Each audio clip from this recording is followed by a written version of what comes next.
이 찬송은 믿음이 흔들릴 때마다 다시 붙들게 되는 고백입니다. 주님과 흐르는 시간 지금 함께 하겠습니다. 오늘 우리가 함께 붙들어야 할 찬송가가 있습니다. 주 예수보다 더 귀한 것은 없네, 이 찬송가입니다. 사랑하는 성도님들, 이 시간 함께 해주셔서 감사합니다. 혹시 지금 이 순간 무엇인가를 붙들고 계시지는 않습니까? 놓으면 안 될 것 같아서 꼭 쥐고 있는 것이 있지는 않습니까? 그것이 건강일 수도 있고 자녀에 대한 걱정일 수도 있습니다. 재산에 대한 불안일 수도 있고 체면에 대한 집착일 수도 있습니다. 우리는 살아오면서 많은 것들을 붙들고 살아왔습니다.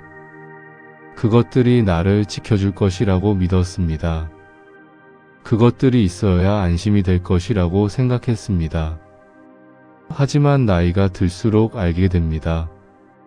내가 붙들고 있던 것들이 결국 나를 지켜주지 못한다는 것을 압니다.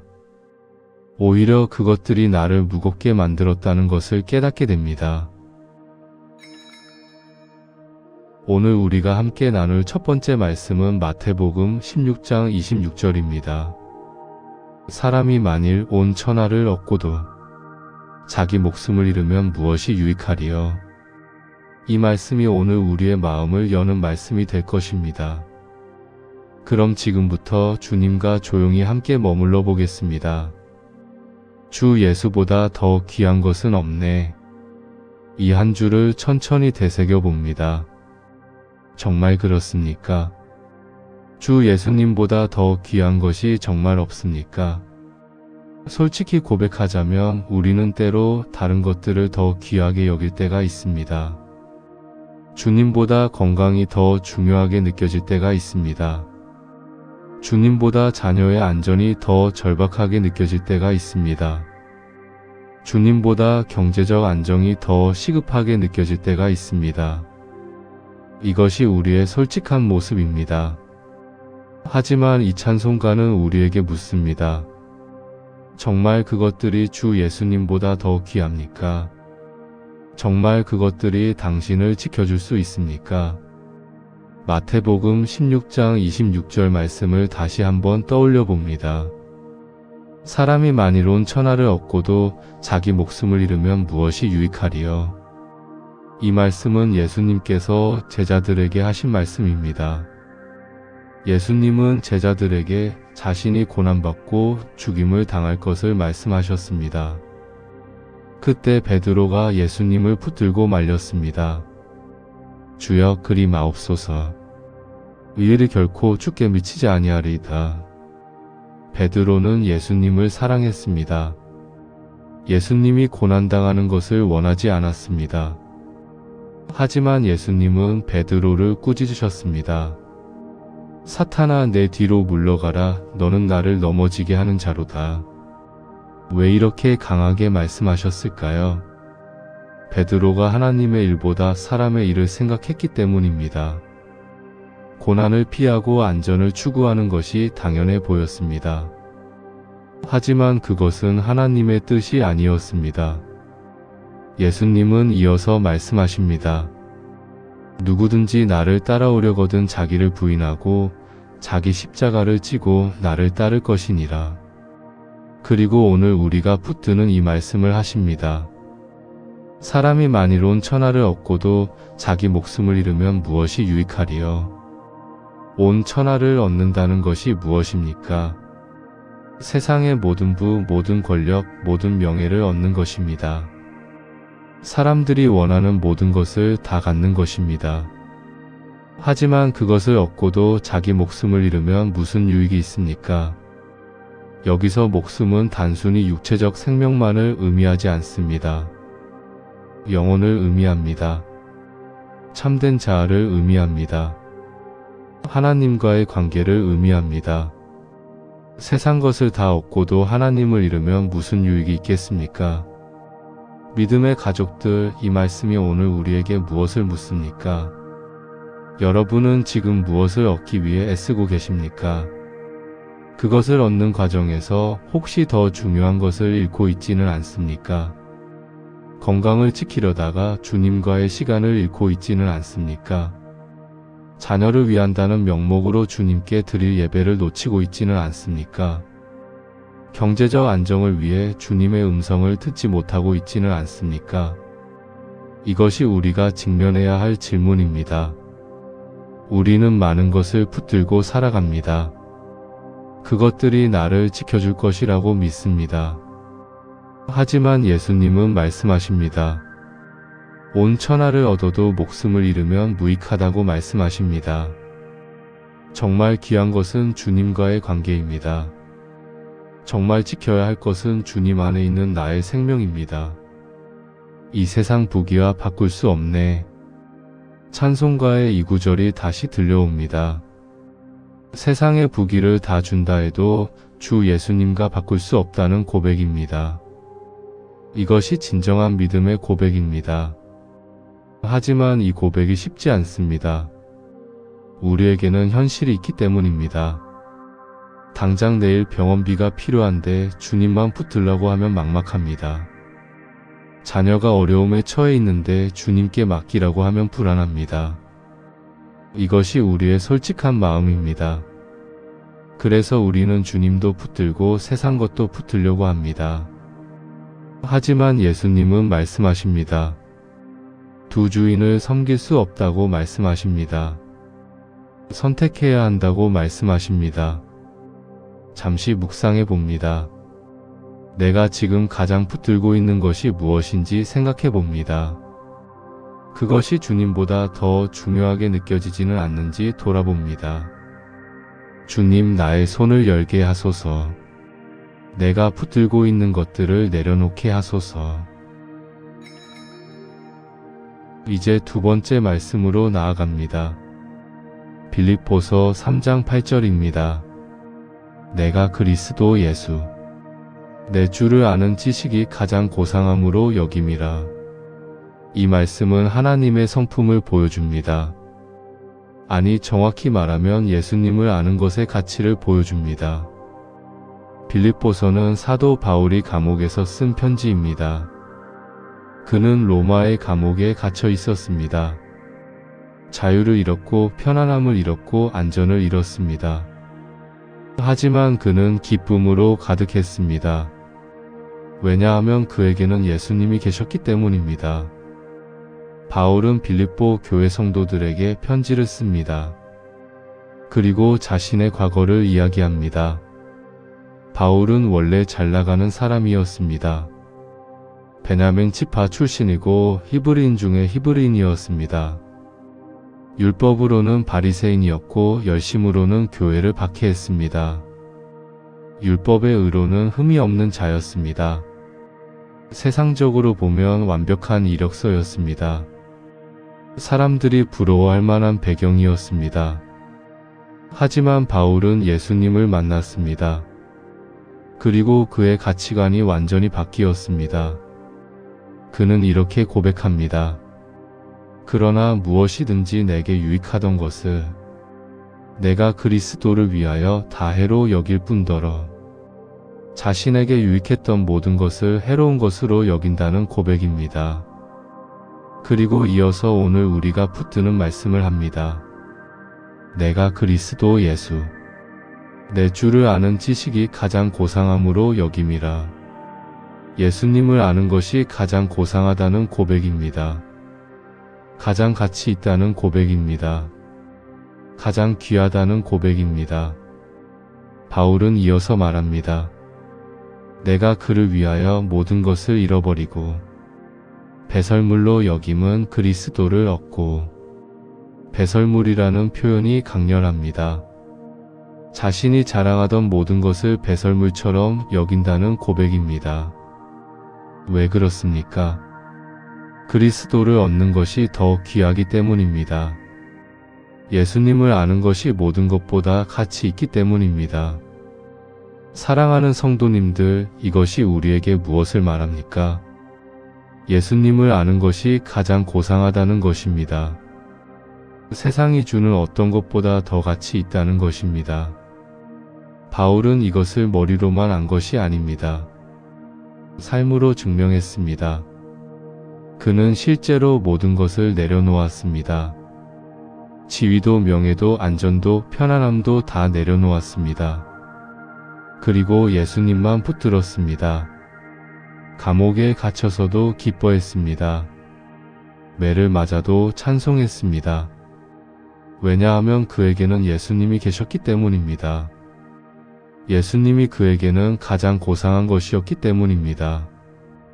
혹시 지금 무언가를 잃어버린 것 같아 슬프십니까? 건강을 잃었거나 사람을 잃었거나 기회를 잃었거나 그 상실감이 마음을 무겁게 합니까? 하지만 이 말씀을 기억하십시오. 예수님을 아는 것이 가장 고상합니다. 예수님이 계시면 다른 모든 것을 잃어도 괜찮습니다. 아니, 괜찮은 정도가 아니라 오히려 유익합니다. 그것들을 내려놓음으로써 예수님을 더 온전히 붙들 수 있기 때문입니다. 주 예수보다 더 귀한 것은 없네. 찬송가의 이 고백이 이제 더 깊게 들려옵니다. 이것은 단순한 노래 가사가 아닙니다. 삶으로 증명된 고백입니다. 모든 것을 내려놓고 예수님만 붙든 사람들의 고백입니다. 잠시 묵상해 봅니다. 나에게 예수님을 아는 것이 정말 가장 고상한 것인지 돌아봅니다. 다른 것들을 배설물처럼 여길 수 있는지 생각해 봅니다. 주님, 나에게 이런 믿음을 주소서. 예수님을 아는 것이 가장 귀한 것임을 알게 하소서. 이제 세 번째 말씀으로 나아갑니다. 마태복음 13장 44절입니다. 천국은 마치 밭에 감추인 보화와 같으니 사람이 이를 발견한 후 기뻐하여 돌아가서 자기의 소유를 다 팔아 그 밭을 사느니라. 이 말씀은 위기 속에서 붙드는 말씀입니다. 아니, 정확히 말하면 내려놓음이 손해가 아니라 기쁨임을 보여주는 말씀입니다. 마태복음 13장은 천국 비유들이 모여있는 장입니다.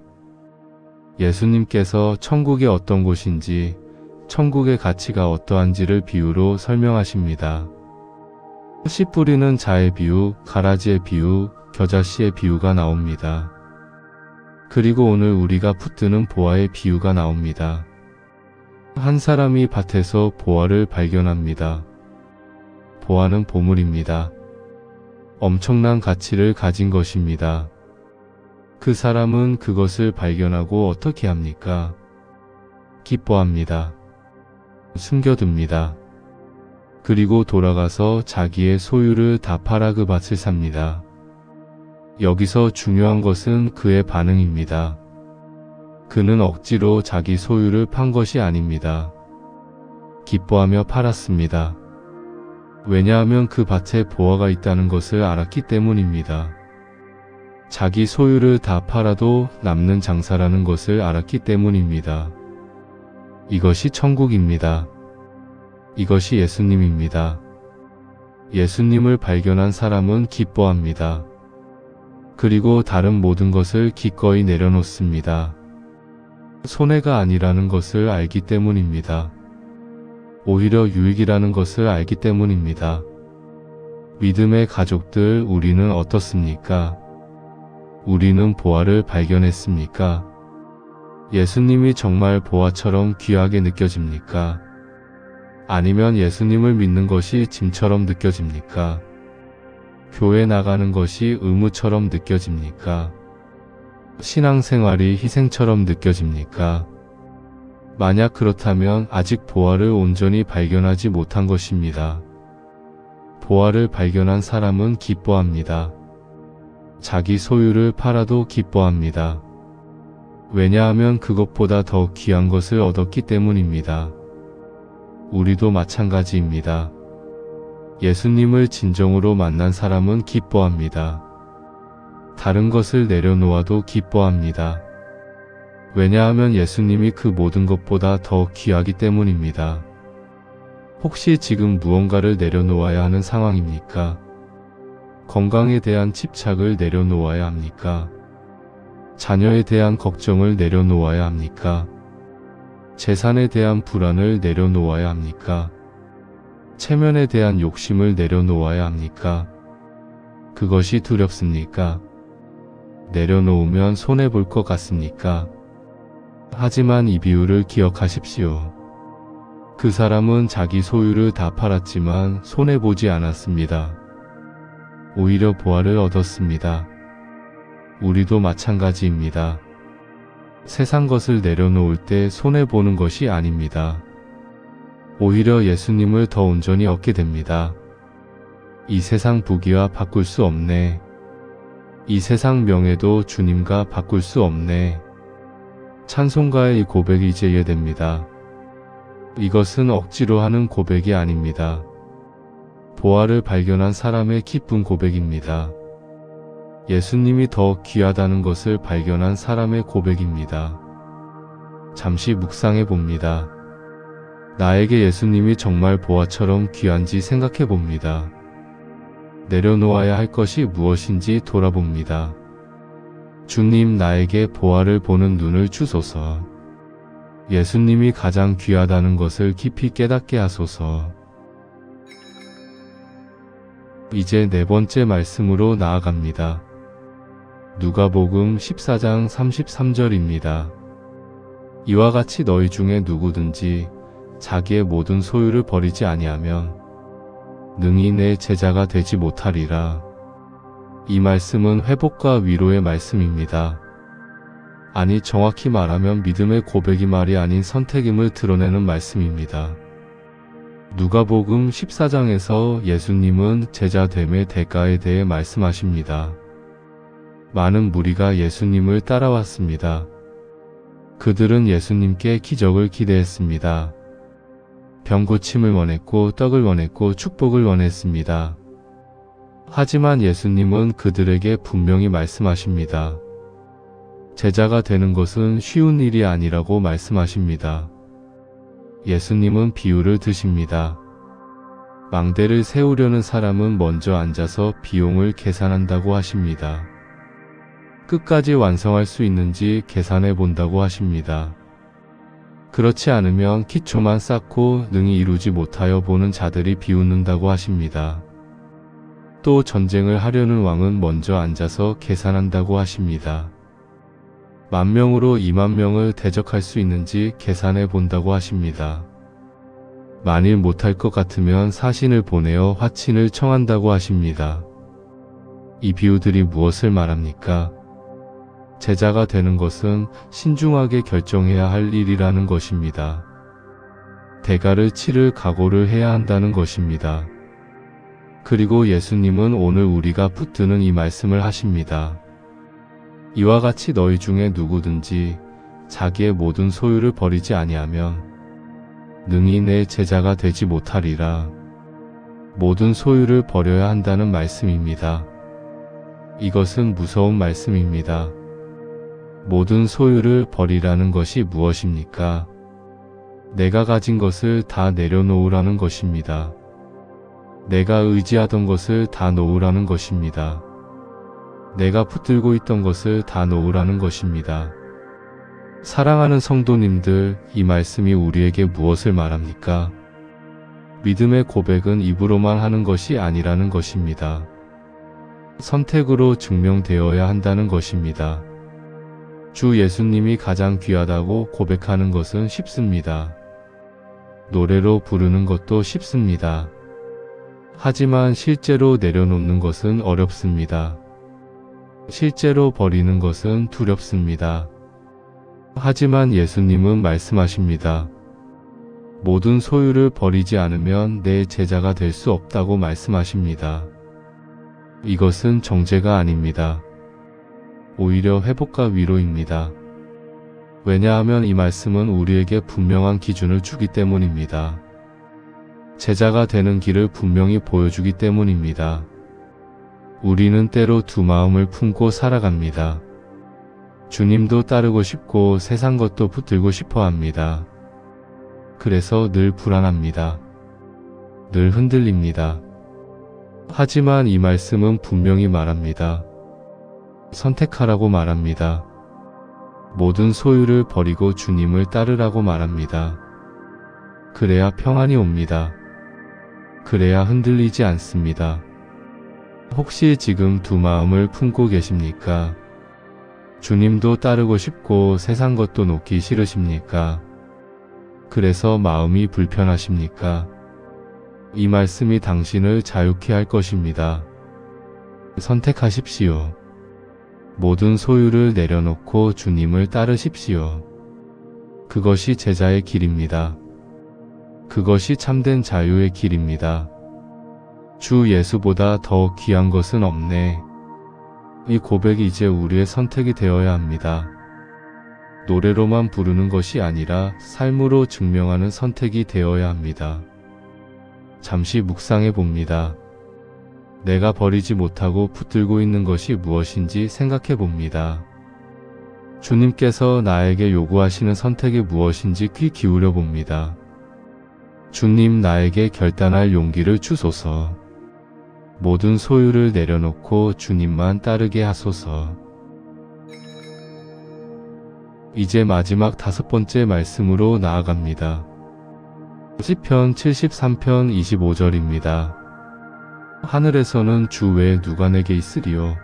땅에서는 주밖에 내가 사모할 이 없나이다. 이 말씀은 삶의 적용으로 이어지는 말씀입니다. 찬송가의 고백을 가장 조용하고 깊게 마무리하는 말씀입니다. 시편 73편은 아삽의 시입니다. 아삽은 성전에서 찬양을 인도하는 사람이었습니다. 하나님을 섬기는 사람이었습니다. 하지만 그에게도 흔들리는 순간이 있었습니다. 그는 악인들의 형통함을 보고 시기했습니다. 악인들은 건강하고 부유하고 교만했습니다. 고난이 없고 고통이 없었습니다. 반면 의인들은 고난을 당했습니다. 아삽 자신도 종일 재앙을 당하고 아침마다 징책을 받았습니다. 그래서 그는 생각했습니다. 내가 내 마음을 정의하며 내 손을 씻어 무죄하다 한 것이 헛되도다. 하나님을 섬기는 것이 무슨 유익이 있나 하는 생각이 들었습니다. 이것은 우리도 경험하는 감정입니다. 신앙생활을 하는데도 힘들 때가 있습니다. 하나님을 섬기는데도 고난이 올 때가 있습니다. 반면 하나님을 믿지 않는 사람들이 잘 사는 것처럼 보입니다. 그럴 때 우리는 흔들립니다. 정말 주님만으로 충분한가 하는 의심이 듭니다. 하지만 아삽은 하나님의 성소에 들어갔습니다. 그리고 깨달았습니다. 악인들의 결국을 깨달았습니다. 그들의 형통함이 얼마나 헛된 것인지 깨달았습니다. 그리고 아삽은 고백합니다. 나는 항상 주와 함께하니 주께서 내 오른손을 붙드셨나이다. 주의 교훈으로 나를 인도하시고 후에는 영광으로 나를 영접하시리니. 그리고 오늘 우리가 붙드는 이 고백을 합니다. 하늘에서는 주 외에 누가 내게 있으리요. 땅에서는 주밖에 내가 사모할 이 없나이다. 하늘에도 땅에도 주님밖에 없다는 고백입니다. 주님만으로 충분하다는 고백입니다. 다른 것은 필요 없다는 고백입니다. 이것이 흔들림을 겪은 후에 나온 고백이기에 더 깊습니다. 이것이 의심을 거친 후에 나온 고백이기에 더 진실합니다. 사랑하는 성도님들, 이 고백이 우리의 고백이 되어야 합니다. 하늘에서나 땅에서나 주님밖에 사모할 이가 없다는 고백이 되어야 합니다. 건강이 회복되어도 주님이 더 귀합니다. 건강을 잃어도 주님이 계시면 충분합니다. 자녀가 잘 되어도 주님이 더 귀합니다. 자녀가 어려움을 겪어도 주님이 계시면 평안합니다. 재산이 늘어도 주님이 더 귀합니다. 재산을 잃어도 주님이 계시면 만족합니다. 이것이 우리가 도달해야 할 고백입니다. 주님만으로 충분하다는 고백입니다. 혹시 지금 무언가가 부족하다고 느끼십니까? 무언가를 더 가져야 안심이 될 것 같으십니까? 무언가를 잃을까봐 불안하십니까? 이 말씀을 붙드십시오. 하늘에서나 땅에서나 주님밖에 사모할 이가 없습니다. 주님이 계시면 다른 것은 필요 없습니다. 주님만으로 충분합니다. 주 예수보다 더 귀한 것은 없네. 이 세상 부귀와 바꿀 수 없네. 주 예수보다 더 귀한 것은 없네. 이 세상 명예도 주님과 바꿀 수 없네. 찬송가의 이 고백이 이제 우리 안에 깊이 새겨집니다. 이것은 단순한 노래가 아닙니다. 삶으로 증명된 고백입니다. 모든 것을 내려놓고 주님만 붙든 사람들의 고백입니다. 흔들림을 겪고도 주님만으로 충분하다고 고백하는 믿음입니다. 잠시 묵상해 봅니다. 나에게 주님이 정말 충분한지 생각해 봅니다. 다른 것이 없어도 주님만 계시면 만족할 수 있는지 돌아봅니다. 주님, 나에게 이런 믿음을 주소서.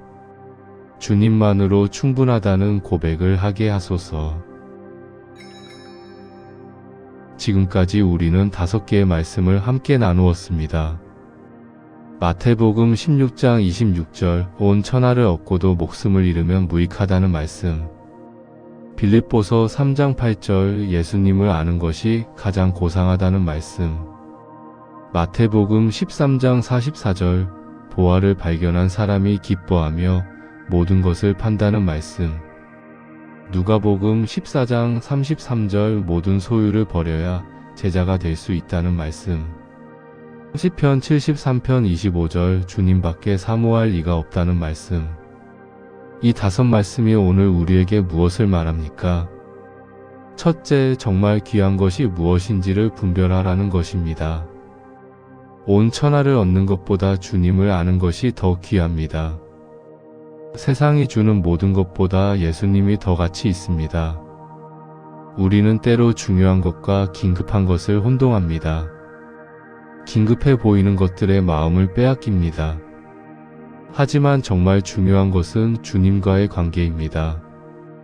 주님을 아는 것입니다. 주님 안에 거하는 것입니다. 이것을 잊지 마십시오. 둘째, 내려놓음은 손해가 아니라 유익이라는 것입니다. 보화를 발견한 사람은 기뻐하며 자기 소유를 팝니다. 손해라고 생각하지 않습니다. 오히려 유익이라고 생각합니다. 우리도 마찬가지입니다. 주님을 위해 무언가를 내려놓을 때 그것은 손해가 아닙니다. 오히려 더 귀한 것을 얻는 것입니다. 주님을 더 온전히 누리는 것입니다. 두려워하지 마십시오. 내려놓는 것을 두려워하지 마십시오. 주님께서 더 좋은 것으로 채워주실 것입니다. 셋째, 믿음의 고백은 선택으로 증명되어야 한다는 것입니다. 주 예수님이 가장 귀하다고 입으로만 고백하는 것은 쉽습니다. 하지만 실제로 선택하는 것은 어렵습니다. 모든 소유를 버리는 것은 두렵습니다. 하지만 그것이 제자의 길입니다. 그것이 참된 믿음입니다. 오늘 주님께서 당신에게 요구하시는 선택이 무엇입니까? 무엇을 내려놓으라고 하십니까? 그것을 붙들고 있으면 두 마음을 품게 됩니다. 결단하십시오. 주님을 선택하십시오. 넷째, 주님만으로 충분하다는 고백을 하라는 것입니다. 하늘에서나 땅에서나 주님밖에 사모할 이가 없습니다. 다른 것이 있어야 행복한 것이 아닙니다. 주님이 계시면 충분합니다. 건강이 있든 없든 재산이 있든 없든 주님이 계시면 만족합니다. 이것이 우리가 도달해야 할 믿음입니다. 주님만으로 충분하다는 믿음입니다. 이제 함께 기도하겠습니다. 사랑하는 하나님 아버지, 오늘 이 시간 우리를 이 자리로 인도해 주셔서 감사합니다. 주 예수보다 더 귀한 것은 없다는 고백을 새롭게 합니다. 주님, 우리는 많은 것을 붙들고 살아왔습니다. 건강도 재산도 자녀도 체면도 붙들고 살았습니다. 그것들이 우리를 지켜줄 것이라고 믿었습니다. 하지만 이제 압니다. 정말 우리를 지켜주시는 분은 주님이심을 압니다. 정말 귀한 것은 주님을 아는 것임을 압니다. 주님, 우리 손을 열게 하소서. 우리가 붙들고 있는 것들을 내려놓게 하소서. 그것들이 주님보다 더 중요하지 않음을 깨닫게 하소서. 내려놓는 것이 손해가 아니라 유익임을 믿게 하소서. 주님, 우리에게 보화를 보는 눈을 주소서. 예수님이 정말 보화처럼 귀하다는 것을 깨닫게 하소서. 그래서 기뻐하며 모든 것을 내려놓게 하소서. 억지로가 아니라 기쁨으로 내려놓게 하소서. 주님, 우리의 고백이 말에만 머물지 않게 하소서. 선택으로 증명되게 하소서. 모든 소유를 버리고 주님만 따르는 제자가 되게 하소서. 두 마음을 품지 않고 오직 주님만 섬기게 하소서. 주님, 우리에게 만족을 주소서. 주님만으로 충분하다는 고백을 하게 하소서. 하늘에서나 땅에서나 주님밖에 사모할 이가 없게 하소서. 다른 것이 없어도 주님이 계시면 만족하게 하소서. 주님, 오늘 이 고백이 우리 안에 깊이 새겨지게 하소서. 주 예수보다 더 귀한 것은 없다는 고백이 우리의 삶이 되게 하소서. 이 세상 부귀와도 바꿀 수 없는 주님의 가치를 날마다 발견하게 하소서. 이 세상 명예보다 주님과의 관계가 더 귀하다는 것을 잊지 않게 하소서. 주님, 우리가 매일 이 고백으로 살아가게 하소서. 아침에 눈을 뜰 때 주님을 가장 먼저 생각하게 하소서. 낮에 일할 때도 주님을 의지하게 하소서. 밤에 잠들 때도 주님께 감사하게 하소서. 주님, 우리가 내려놓아야 할 것들을 분명히 보게 하소서. 그리고 그것들을 기꺼이 내려놓게 하소서. 주님만 붙들고 살아가게 하소서. 예수님의 이름으로 기도드립니다. 아멘. 사랑하는 성도님들, 오늘 이 시간이 은혜가 되셨기를 바랍니다. 주 예수보다 더 귀한 것은 없다는 고백을 다시 한번 되새기는 시간이 되었기를 바랍니다. 오늘 드린 기도 중 마음에 와닿은 내용을 댓글에 남겨보십시오. 여러분의 고백이 다른 분들에게도 큰 위로가 될 것입니다. 기도 제목을 댓글로 적어주시면 함께 중보하겠습니다. 혼자 짊어지지 마시고 함께 나누십시오. 운영자가 모든 댓글에 하트를 남깁니다. 여러분의 기도를 함께 드리겠습니다. 구독을 통해 함께 하시면 매일 올라오는 말씀과 기도로 함께 은혜를 나눌 수 있습니다. 오늘 하루도 주님의 은혜 가운데 평안하게 지내시기를 바랍니다. 주님만으로 충분하다는 고백으로 살아가시기를 바랍니다. 주님께서 여러분과 함께 하시고 여러분을 만족해 하실 것입니다. 다음 시간에 또 만나 뵙겠습니다. 주님의 평강이 여러분과 함께 하시기를 기도합니다.